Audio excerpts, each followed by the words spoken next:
numaralı Hasretim Kaya koşmaz. Beyaz bayrak kalktı. Start verildi ve koşu başladı değerli yarışseverler.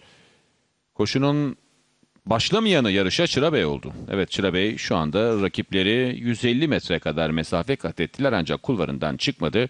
Yarışa başlamadı şimdi. Evet, çıktı ancak o da koşmadı. Çırabey koşuda derecesiz. Yarışın liderliğini ise içten yaptığı ataklar sonucunda 11 numaralı Yiğit Yürek aldı. 1,5 boy gerisinde ikincilikte 9 numaralı Avan var. Avan'ın 2 boy gerisinde 10 numaralı Deli Ünveren 3. sırada, yarım boy kadar geride iç kulvarda 5 numaralı Kadir Efe 4.lükte.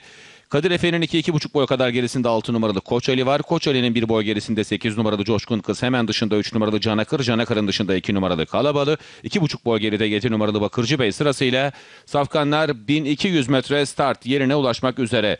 11 numaralı Yiğit Yürek 2 boy farkla yarışta önde. İkincilikte 9 numaralı Avan var dışta, hemen yanına 10 numaralı Deli Ünveren geldi. İç kulvarda 4. sırada 5 numaralı Kadir Efe var. 2 boy geride 6 numaralı Koç Ali. Yarım boy gerisinde iç kulvarda 8 numaralı Coşkun Kız. 1,5 boy geride dışta 2 numaralı Kalabalı. Onun 1,5-2 boy gerisinde 3 numaralı Canakır. Canakır'ın 2 boy gerisinde son sırada ise 7 numaralı Bakırcı Bey sırasıyla atlar son 800 metreye girmek üzere. 11 numaralı Yiğit Yürek yarıştaki 2-2,5 boy farklı liderliğini sürdürüyor. 10 numaralı Deli Ünveren şimdi ikinciliğe sarktı. Hızla tempo yitirdi. 9 numaralı Avan şu anda son sıraya düştü. 10 numaralı Deli Ünveren'in hemen yanında 5 numaralı Kadir Efe. 2 boy geride ortada 6 numaralı Koç Ali yanında. 8 numaralı Coşkun Kız dışta 2 numaralı Kalabalı. 1,5 boy geride 3 numaralı Canakır. Onun 1,5 boy gerisinde 7 numaralı Bakırcı Bey var. Uzak farkla geride kaldı 9 numaralı Avan.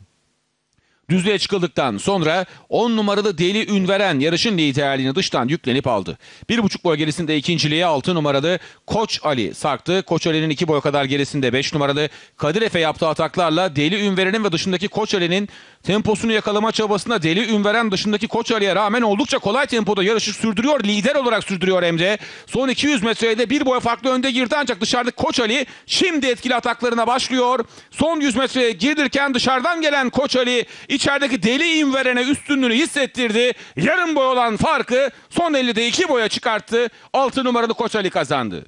10 numaralı Deli Ünveren ve dışından gelen 7 numaralı Bakırcı ve ikincilik için potoyu beraber geçtiler. 5 numaralı Kadir Efe ise 4. oldu. Koşuyu 6 numaralı Koç Ali Murat Gündüz Eli ile kazandı. 1 numaralı Hasretim Kaya koşmadı. 4 numaralı Çırabey de koşuya başlamadı.